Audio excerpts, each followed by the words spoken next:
Hey, welcome back to my YouTube channel. This is the Jordan Report, and I'm your host, Robert Jordan.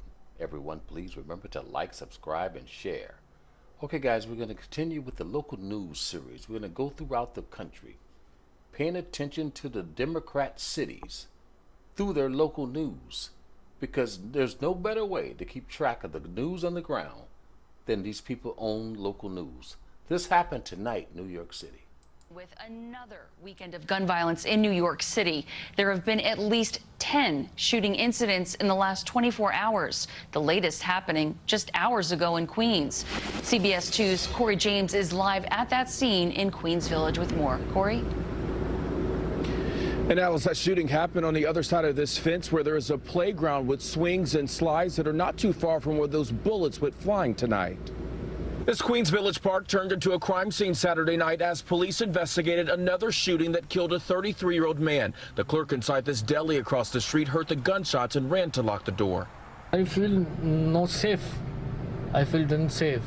So I have to move this area. That shooting is one of several that happened throughout the city Saturday. Hours earlier in East Harlem, a woman was struck by at least one bullet near East 111th Street and First Avenue. Then in the Bronx, 25-year-old Priscilla Vasquez was shot to death around 5 a.m. It happened on East 152nd Street in the Melrose section. Her family says she was an innocent victim. It was not meant for her. She was too much of a good, kind of hard person.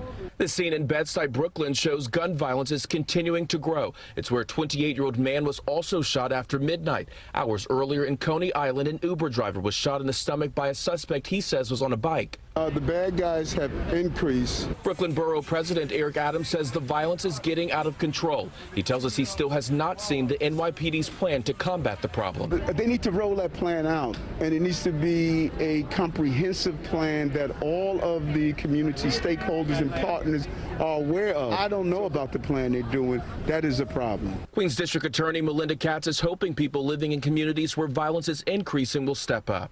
People need to stay alert, but most importantly, if you know that someone has a gun, you see that someone has a weapon, notify the police department. And so far, we've been told a total of 11 people were shot today. So far, at least 3 of them have died. Reporting live in Queens Village, Corey James, CBS 2 News. Can you believe that, guys? That's from them releasing all these prisoners and then not prosecuting the ones that they have. And that's why all this killing is going on. It's terrible what's going on in New York City.